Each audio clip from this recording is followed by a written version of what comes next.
Few relationships within the British royal family have been as misunderstood as that of Princess Diana and Princess Anne.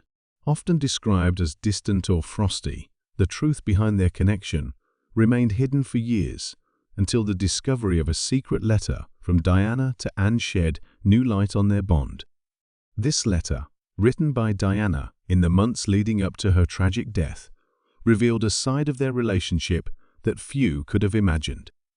It wasn't merely a note of courtesy, it was a heartfelt plea for understanding, reconciliation, and support not just for herself, but for the future of the monarchy and, more importantly, for her sons, Princes William and Harry.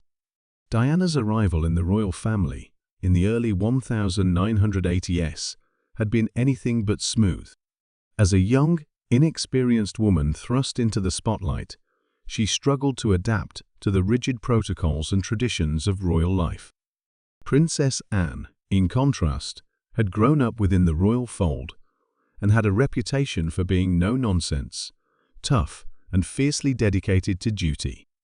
The two women were often portrayed as opposites: Diana, the glamorous and emotional people's princess, and Anne, the practical, duty-bound royal. Rumors of tension between them were fueled by the media, which loved to highlight their differences. Yet beneath the surface, there was more to their relationship than met the eye. In early 1997, Diana sat down to write a letter to Princess Anne. By this time, Diana had separated from Prince Charles and was navigating life outside the constraints of royal duties. She was deeply concerned about the future of her sons and the challenges they would face as they grew older.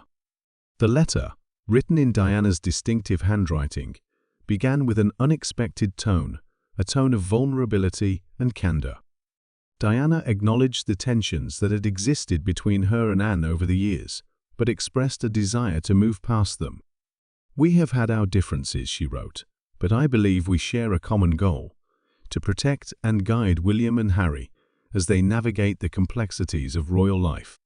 Diana's words reflected a deep understanding of the pressures that came with being part of the royal family.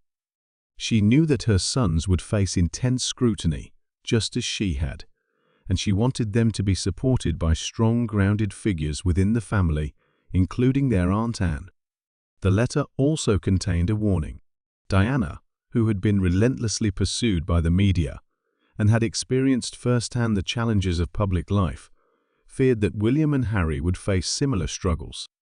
She expressed concern about the impact of constant media attention on their mental health and well-being. "They will need guidance, patience, and love," she wrote. "I hope you can be there for them in ways that I may not be able to." This plea for support was deeply personal. Diana was acutely aware of her own vulnerabilities and the precarious position she found herself in.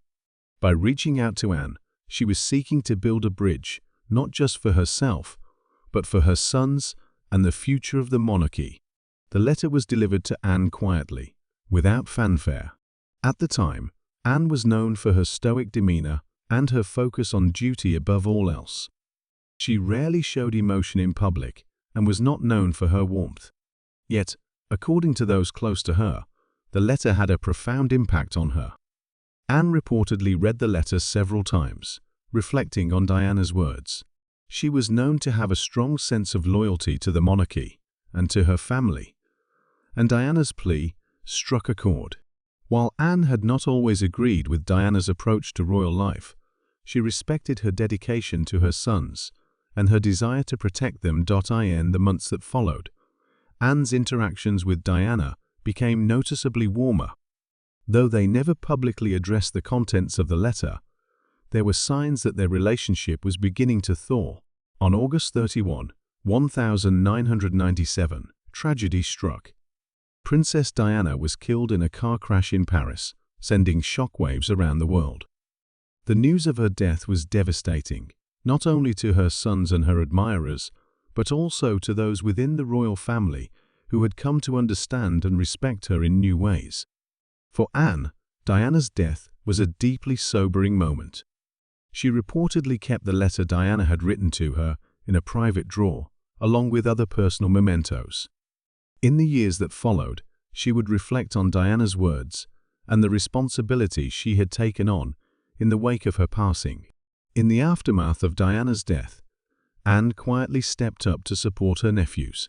While she did not seek the spotlight, she became a steady, grounding presence in their lives.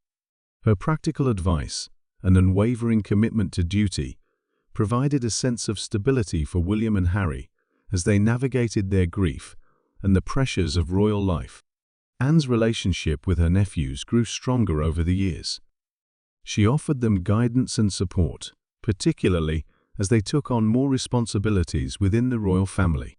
For William, who embraced his role as a future king, Anne's advice on balancing duty and family life was invaluable.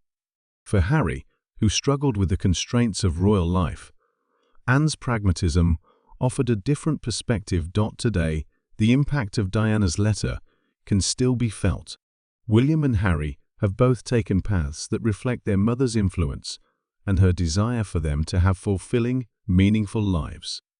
William has championed causes related to mental health and environmental conservation, while Harry has pursued a life outside the royal fold, focusing on philanthropy and advocacy work.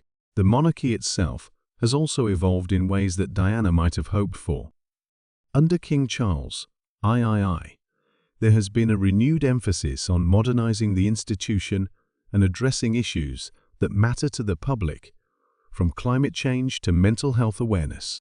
Diana's letter to Princess Anne remains a symbol of reconciliation, hope, and foresight. It is a reminder of Diana's deep love for her sons and her desire to protect them from the challenges she had faced. It also highlights the complexities of relationships within the royal family and the power of empathy and understanding to bridge even the deepest divides. The letter continues to be preserved in the British Library. It serves as a lasting testament to Diana's legacy, a legacy of compassion, courage, and a relentless commitment to the well-being of her children and the future of the monarchy. Even after all these years, her voice still echoes through the halls of Buckingham Palace and through the lives of those she loved most.